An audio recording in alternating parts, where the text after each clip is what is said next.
Bharatiya Janata party प्रदर्शन धरना कर रही है, क्योंकि हाईकोर्ट की टिप्पणी के आने के बाद कि उन्होंने कहा है कि एविडेंस पुख्ता एविडेंस है और ये गिरफ्तारी वैध मानी गई है। अब कोर्ट की टिप्पणी आने के बाद पूरी भारतीय जनता पार्टी ने जबरदस्त रोष प्रदर्शन करना शुरू कर दिया है उनके रिजाइन के लिए। मेरे साथ इस समय एससी मोर्चा दिल्ली प्रदेश भारतीय जनता पार्टी के अध्यक्ष मोहनलाल ग्यारह जी हैं। इस बारे में उनसे कुछ बात करना चाहेंगे, इस बारे में आगे भारतीय जनता पार्टी का क्या कदम है? जिस तरह से कोर्ट ने स्पष्ट किया है कि हाथ केस बनता है और ये अदालत में चलेगा।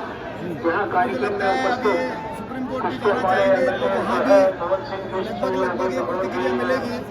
और कुल मिला के ऐसा लगता है कि अब केजरीवाल जी का जो एक घर है ना वो जेली है, जेली में उनको रहना पड़ेगा।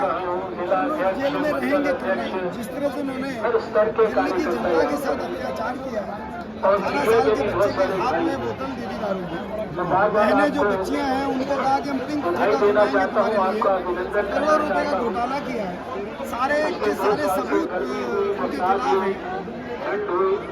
ये बात कोर्ट भी मान रहा है, ईडी ने कहा है कि इन्होंने पैसा भी आया है, पैसा इन्होंने भेजा भी है, सारे सबूत ईडी के पास है, कहाँ तक बचेंगे? उन्होंने दिल्ली की जनता के साथ एक बहुत बड़ा पाप किया है और देखिएगा कि इस चुनाव में दिल्ली की जनता उस पाप का बदला लेगी। और भारतीय जनता पार्टी का एक ही काम है कि जो सच है उसको जनता तक ले जाना। दिल्ली की जनता की लड़ाई तब तक लड़ता रहेगी भारतीय जनता पार्टी का कार्यकर्ता जब तक दिल्ली की जनता को न्याय नहीं मिल जाता और केजरीवाल परमानेंट जेल नहीं चले जाते। और केजरीवाल ही क्यों, उनके पहले भी सत्येंद्र जैन जेल गए, आज तक जमानत नहीं हुई। उससे पहले इनके जो उप मुख्यमंत्री मनीष सिसोदिया वो जेल गए, आज तक जमानत नहीं हुई। संजय जी जेल जा चुके हैं, कई उनके नेताओं के खिलाफ पहले से केस चल रहे हैं। तो पूरी की पूरी पार्टी भ्रष्ट है। राघव चड्ढा फरार है, आतिशी के कब शिकंजा कस जाए पता नहीं। और इसलिए हो रहा है ना, तो उन्होंने जो मोहल्ला क्लिनिक खोले उसमें नकली दवाइयाँ, स्कूलों में कमरे बनाए, 24 लाख रुपए का सब कमरा, स्कूलों में भी हाईकोर्ट ने 24 लाख रुपए का कमरा, उसमें चोरी। मतलब न तो मरीज का दवाई में छोड़ा है, वहाँ भी चोरी करी है, बच्चों के स्कूल में चोरी करी है, यातायात बसों में चोरी करी है, पानी में चोरी करी है, सब जगह चोरी है। और अपना चोरी करके अपना शीश महल बनाया सब 100 करोड़ से ऊपर का, 14 करोड़ रुपए का स्विमिंग पूल तैरने के लिए, टेनिस कोर्ट बनाए हैं, करोड़ों रुपए की टाइल और पर्दे लगाए हैं, 4 लाख रुपए का पॉट।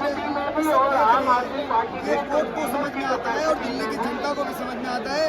और अभी जो दिल्ली की 7 लोकसभा के चुनाव है, 7 सीटों के चुनाव है दिल्ली के लोकसभा के, आप देखिएगा 7 की 7 सीटें पिछली बार से भी ज्यादा बहुमतों से भारतीय जनता पार्टी के प्रत्याशी जीतकर आएंगे। जनता अपना गुस्सा वोट से निकालेगी।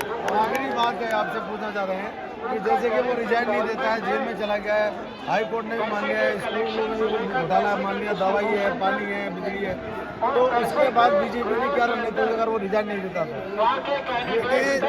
दिल्ली भारतीय जनता पार्टी का कार्यकर्ता जब तक सड़क पे लड़ता रहेगा तब तक केजरीवाल जो आज की डेट में पूरी जनता कह रही है चोर है, वो जब तक इस्तीफा नहीं देगा। अरे आप नैतिकता की बात करते थे, ये कौन सी नैतिकता है? यदि आप पे आरोप लगा है, ईडी ने गिरफ्तार किया है, आपको तिहाड़ दे तो दीजिए ना नैतिकता के आप इस्तीफा, और फिर आइए चुनाव में इस्तीफा दीजिए। अब नैतिकता कहाँ चली गई? पहले नैतिकता का पाठ पढ़ाते थे। इनकी नैतिकता इनको समझानी पड़ेगी, हर हालत में इनको इस्तीफा देना पड़ेगा।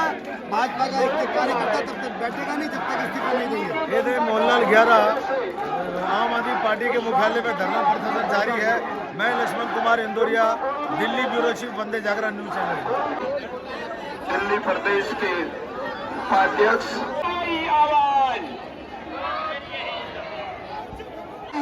सब पानी का गिलास उसको पानी पिलाते थे जिससे कि उसकी प्यास बुझे।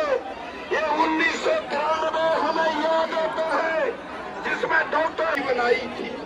ऐसे ऐसे लोग थे, जैसे ही दिल्ली का जल बोर्ड घोटाले में आया इन्होंने उस एफडी को तोड़ दिया। उस एफडी को तोड़ करके इतना खुदगर्ज, इतना निर्लज ये आदमी था। हम सब लोगों ने, और सोचिए साथियों, हम सब लोगों ने बाकायदा चंदा मांगा था। हम लोग जाते थे फल वालों के पास।